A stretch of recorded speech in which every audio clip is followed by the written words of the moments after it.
Kanekiken is one of the most tragic protagonists in anime because his story is not really about a human becoming a ghoul, it's about a gentle person being forced to confront the violence that was always underneath society, identity, and survival. At the beginning of Tokyo Ghoul, Kaneki is almost painfully ordinary, shy, bookish, socially awkward, and more comfortable inside novels than inside real conflict.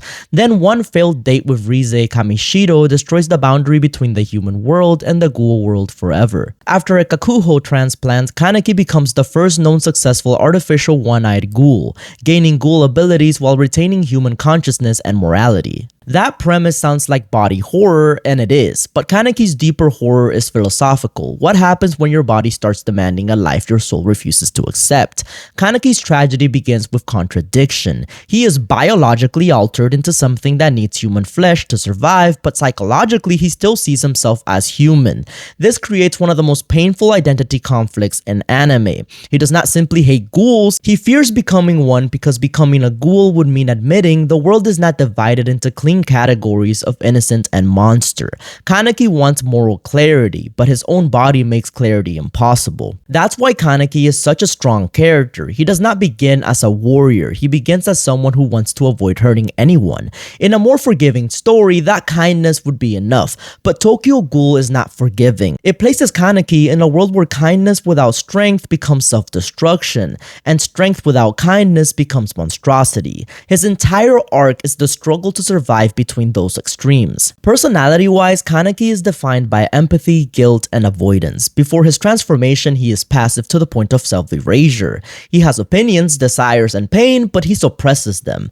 This is important because Kaneki's later brutality does not come from nowhere. It's the shadow side of someone who spent too long denying his own anger. The white-haired Kaneki is not a completely different person, he's the repressed self finally taking control. His torture by Yamori is the psychological breaking point. After being kidnapped by Aogiri Tree, Kaneki is tortured until he accepts his ghoul side. And in both manga and anime, this moment is tied to his hair turning white and his identity violently shifting.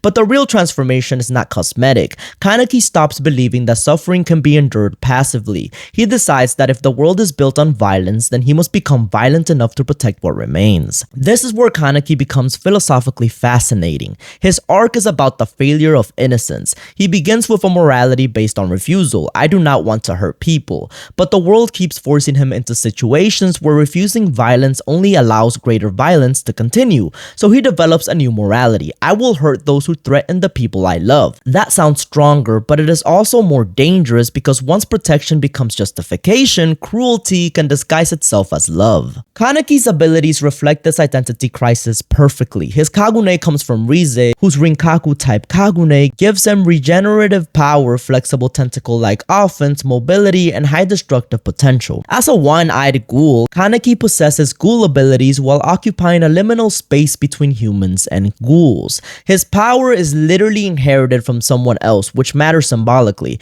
Kaneki's strength is not originally his own. It's foreign, invasive, and tied to trauma. He has to make it his. Combat-wise, Kaneki is terrifying because he evolves quickly. He starts clumsy and hesitant, but after training, torture, and repeated survival situations, he becomes far more aggressive, adaptable, and creative. His Kagune gives him range, speed, defense, and battlefield control.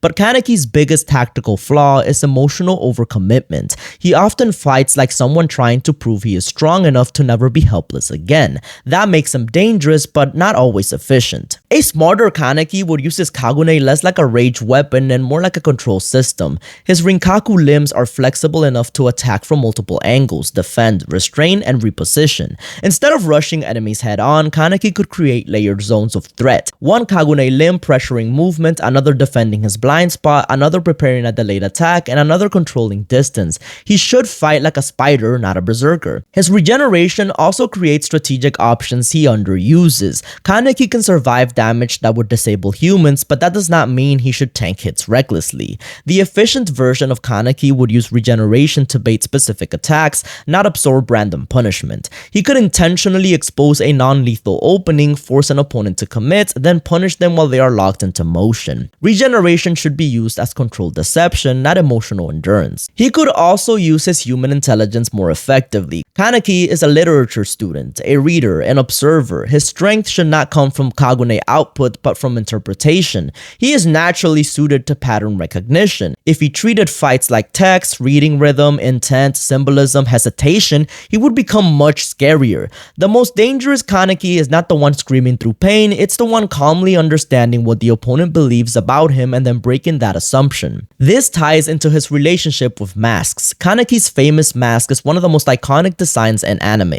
Black leather, exposed teeth, one visible ghoul eye, and the restraint-like zipper mouth. Visually, it's terrifying because it turns its gentleness into horror. But symbolically, the mask is not just hiding Kaneki's identity, it reveals the identity society expects from him. Humans see ghouls as monsters, so Kaneki wears a monster face. His design evolves with his psychology. Black-haired Kaneki looks soft, harmless, and human. White-haired Kaneki looks colder, sharper, and more predatory. The eye patch imagery emphasizes incompleteness. One human eye, one ghoul eye, one identity covering the other. His later forms, especially after deeper ghoul transformations, become increasingly monstrous, with his body itself showing the cost of losing balance. After the dragon incident, Kaneki's body is described as being covered in Kagune-like tissue and changed by unidentified organs, making his body horror literal. The brilliance of Kaneki's design is that every major visual change asks the same question: is this who he is or who trauma made him become? Philosophically, Kaneki is a character about the fragmented self.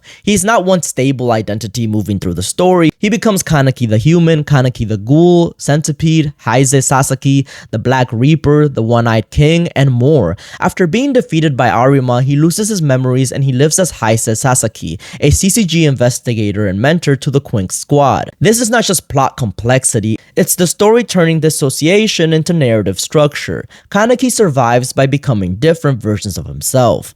Each version of Kaneki is an answer to pain. Human Kaneki says, I don't want to hurt anyone. White-haired Kaneki says, I will become strong enough to protect everyone. Heise says, maybe I can live if I forget. Black Reaper says, maybe I deserve to disappear. The tragedy is that none of these identities alone are whole. Kaneki's real growth is not choosing oneself over the others, it's integrating them. This is why his story connects so strongly to existentialism. Existential philosophy often asks whether identity is something we are born with or something we create through choices. Kaneki's body, memories, and social labels are constantly rewritten. Human, ghoul, investigator, king, monster, victim, protector. None of these titles fully define him.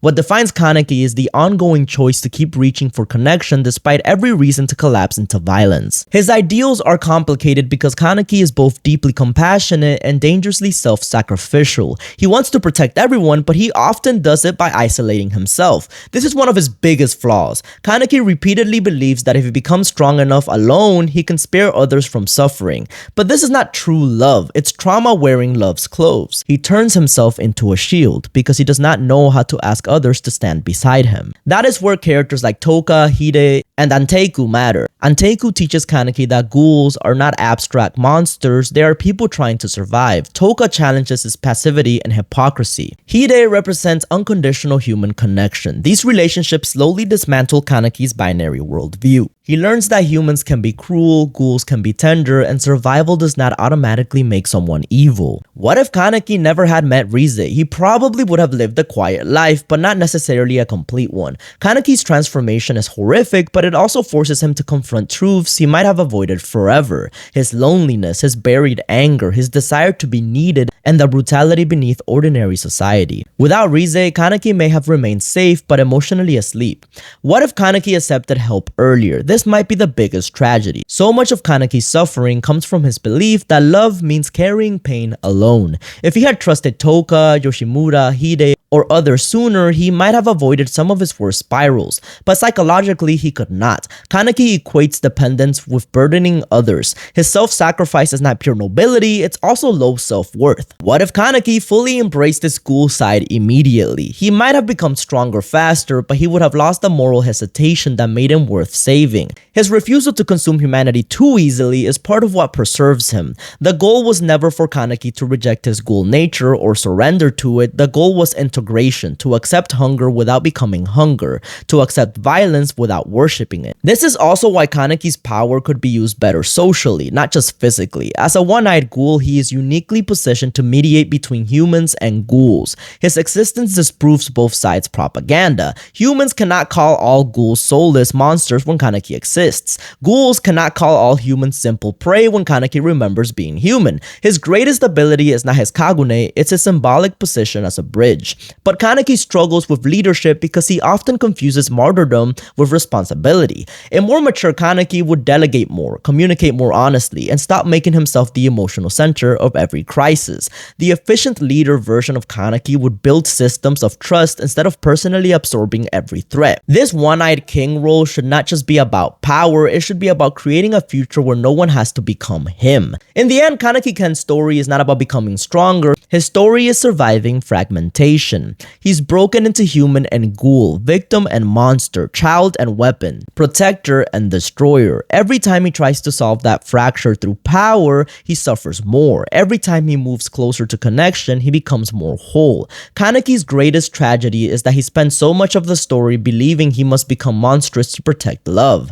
His greatest victory is learning that being loved is not something he has to earn through suffering. Kanekiken did not become a monster, he became a mirror for humans who hide their cruelty behind civilization, for ghouls who hide their pain behind hunger, and for every person who has ever wondered whether trauma destroyed their real self. And his answer, painful as it is this: you are not only what happened to you, you are also the person who keeps choosing, even after the world gives you every excuse to disappear. Thanks for watching the video. If you have any anime characters you'd like me to analyze, drop them down in the comments below. You already know. JV out!